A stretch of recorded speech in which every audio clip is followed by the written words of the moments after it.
Hello বন্ধুরা, আমাদের all in one HD চ্যানেলে আপনাদের স্বাগতম। আমি দীপিকা চলে এসেছি আপনাদের জন্য গীতা এলএলবি সিরিয়ালের আপডেট নিয়ে। গীতা অগ্নিজিৎ মুখার্জির সামনে নিয়ে গিয়ে তার বাবা গণেশ উকিলকে দাঁড় করিয়ে দেয় আর বলে যে, দেখুন, আমি বিশ্বাস করি আপনি এই খুনটা করতে পারেন না, তাই আপনার পাশে আমি রয়েছি। আপনি একবার মুখ ফুটে বলুন গীতাকে কেসটা লড়তে, ও পৃথিবীর এদিক থেকে ওদিক উলটপালট করে দেবে, আপনাকে নির্দোষ প্রমাণ করেই ছাড়বে, আসল কালপিট শাস্তি পাবেই। আপনি কেন জেদ করে আছেন বলুন? আপনি সবাই জানে যে বেস্ট, তার জন্য এরকম করে নিজের সম্মান হানি করা যাবে না। নিজের পরিবার রয়েছে, সারা জীবন এই কলঙ্ক নিয়ে বাঁচতে পারবেন আপনি? কিন্তু অগ্নিজিৎ কোনোভাবেই রাজি হয় না। গীতা অগ্নিজিৎ মুখার্জির পুরো পরিবারকে নিয়ে এসেছে তার সঙ্গে দেখা করাতে, বোঝাতে। নানাভাবে মেহেক তার বাবাকে জড়িয়ে ধরে, বলে যে চিন্তা করিস না, আমি নিজের কেস নিজে লড়বো, প্রয়োজন হলে তানভি তো আছেই, আমি এই কেসটা জিতবই, কোনোভাবে কেউ আমাকে হারাতে পারবে না, আমি এই খুনটা করিনি, বিশ্বাস কর।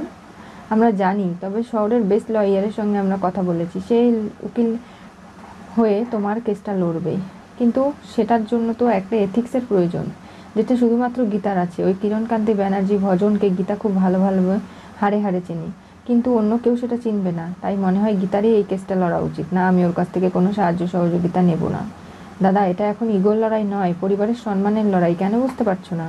তুমি সারা জীবন বেঁচে থেকেও বাঁচতে পারবে না, মরে গিয়েও মরতে পারবে না, এটা কি তোমার জন্য ভালো? বাবা, তুমি চেয়েছিলে আমি গীতাকে নিয়ে বাড়ি থেকে চলে যাই, তাই গেছি। আর চিন্তা করো না, তুমি ওই বাড়িতে থেকো, ওই বাড়ি থেকে তুমি চলে যেও না।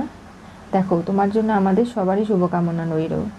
অগ্নিজিৎ মুখার্জির চোখ দিয়ে জল পড়ছে। গীতা এসে বলে, আপনি কেন এরকম জেদ করছেন বলুন তো? আপনি বেস্ট, আপনি চলমান ইনস্টিটিউট, আপনি সব কিছু আমি মানলাম, আপনাকে নিয়ে আমার গর্ব হয়, কিন্তু তার মানে এই নয় বিপদের দিনে আপনার কাছে কোনো তথ্য প্রমাণ নেই। কি করে কেসটা লড়বেন আপনি? তানভি পারবে না, আপনি আমাকে একটা সুযোগ দিন।